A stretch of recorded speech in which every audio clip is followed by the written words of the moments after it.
Today I'll be taking these 2 sheets of paper and turning them into 9 bookmarks and 6 cards with no scraps left over. Hey, it's Beth. Welcome. This is the Bringing Back Basic Gray collaboration. It's a super small collab that I do with my friend Sarah, who's crafting and relaxing here on YouTube, and Kathy, who is Stampin' Cat over on Instagram. And each month we just play with our precious hoard of basic gray paper just to pull it out and enjoy a little bit each month.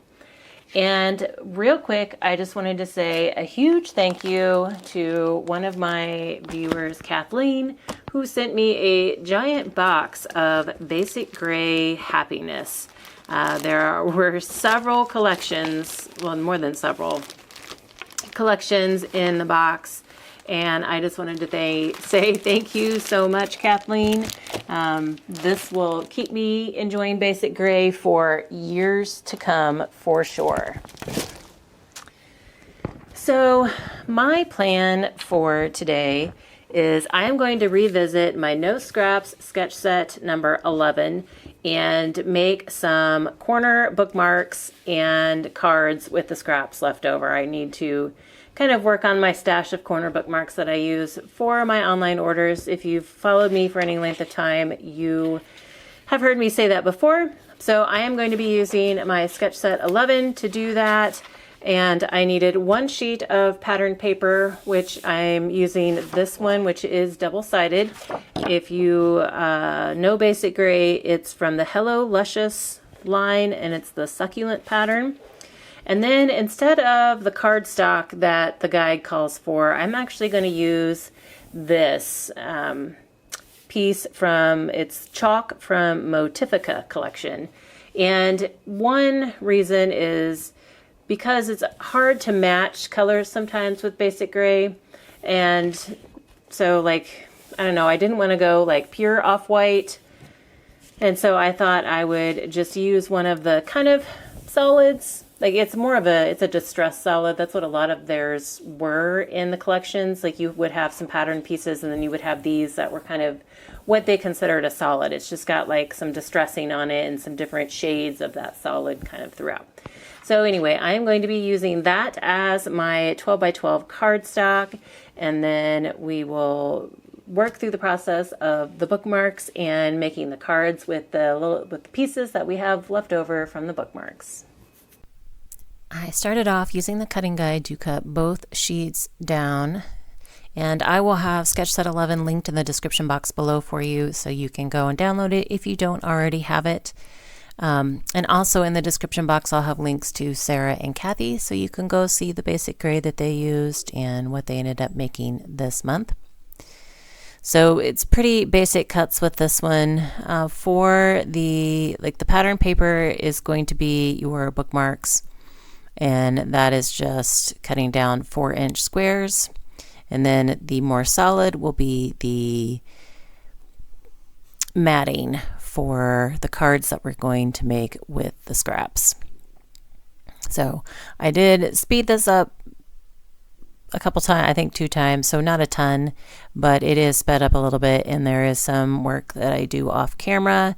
I do one of each of the projects with you, and then I finish the rest of them off camera, just for a sense of time, and it is a collaboration, and I didn't want to speed it up a ton, so that was kind of the way that it worked. So these little strips that we just cut off are going to be decoration for the inside of the card, and then these larger pieces will be the card mats.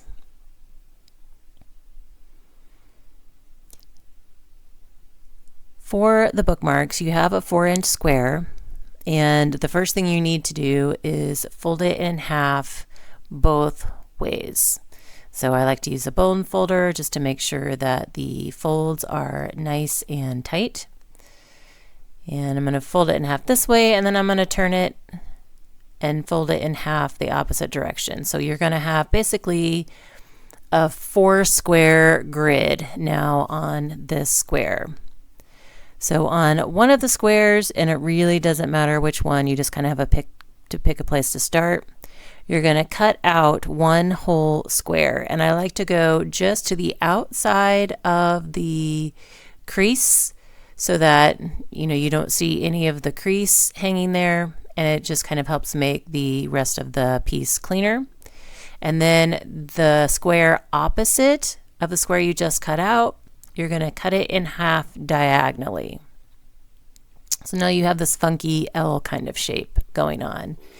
And what's left here is going to be the bookmark. And again, it doesn't really matter which way you fold it, but you will kind of overlap the two full squares that are left and then add some glue to glue them together.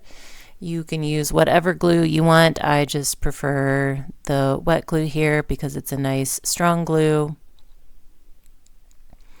And once you push that down, you have a bookmark. And so these are nice to fit on the corner of pages. You can use them in journals. They're just kind of a fun little take on a bookmark. I'm going to finish those off camera. And so now we're going to work. Here's the 9 bookmarks that I made, and you can embellish those more if you want to. I'm just keeping them simple since they just kind of hold my order paperwork together. For the squares that are left, I cut down, I kind of trim them up to get rid of any of the crease marks that are still there. So you just kind of want a nice clean square. So I'm going to continue cutting all 9 of those squares so that they are nice and clean, and then we can start putting them on the cards. Now that they're all trimmed down, you're going to use 3.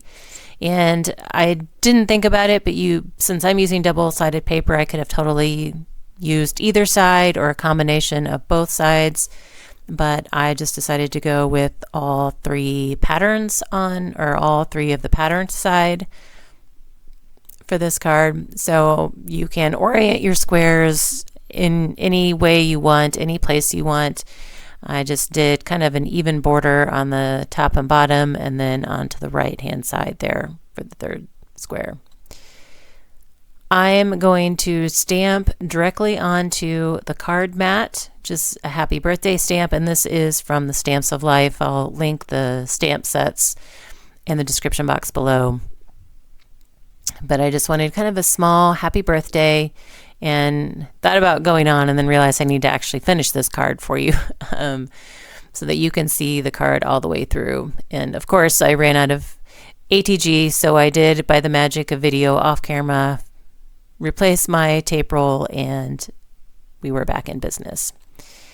So after I get that down onto my card base, I pull out a baggie of flowers that I have made in the past with Basic Gray scraps. So every once in a while I go through the scraps that I have and make some embellishments. Since Basic Gray, the embellishments are harder to come by than the paper. And so I have like baggies of different embellishments types that I have made in the past. So I just pulled that out, found 3 layered flowers that I thought worked. I liked the pop of red. It was kind of a nice contrast. And then the outside of my card is done, and then I will put one of those strips on the bottom of the inside. And so that is sketch number 1. Here are all 3 that I made in a similar way. So for sketch number 2, we're using the triangles. So these are always like the hardest thing for me to use whenever I've done those corner bookmarks. And so this time I'm going to alternate the patterns. And I just kind of was playing with both versions just to kind of see before I put one full one together. But I do end up alternating the patterns on this one, like either one pattern and 2 solids, or 2 solids with a pattern in the middle. Again, you can do whatever you want. If you're working with single-sided paper, then it doesn't matter, because those bookmarks, you can do them with single-sided paper. It's just kind of more fun with double-sided. So I'm just kind of lining them up. I overlap them at the points of the 2 kind of leftmost ones, just trying to make sure that there's an even border on the left and right side. And we'll go ahead and put this down onto my card base. And I don't think I said it, but it is A2 size that we are working with today.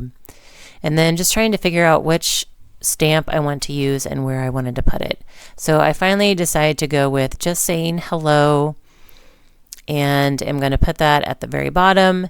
And the Stamps of Life was a newer stamp, and it stamps really cleanly. This is an older stamp that has been used many, many times. So I decided to bring out my Misty just to make sure that I could get a nice good stamp there on my card, since it is like going directly onto the card.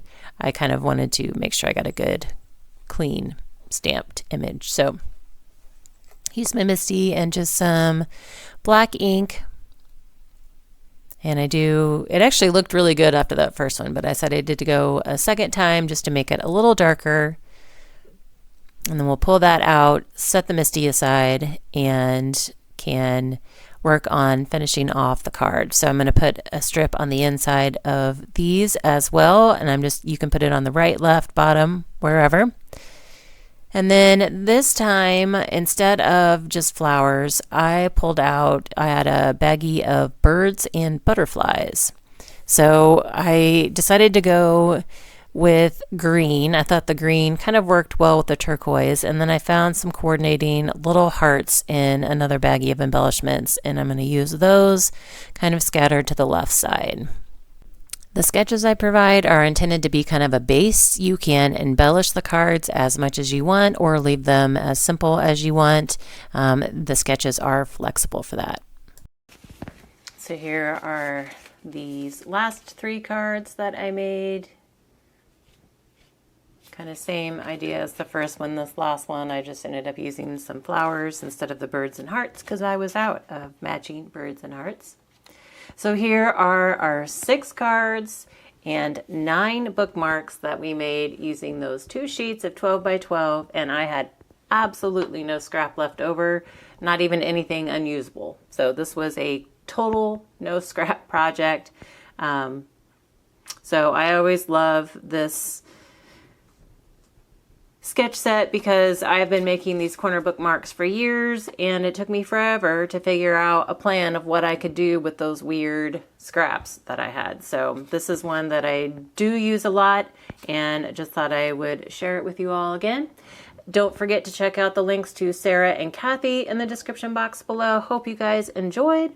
As always, thank you so much for your time, and I hope you all have a very crafty day.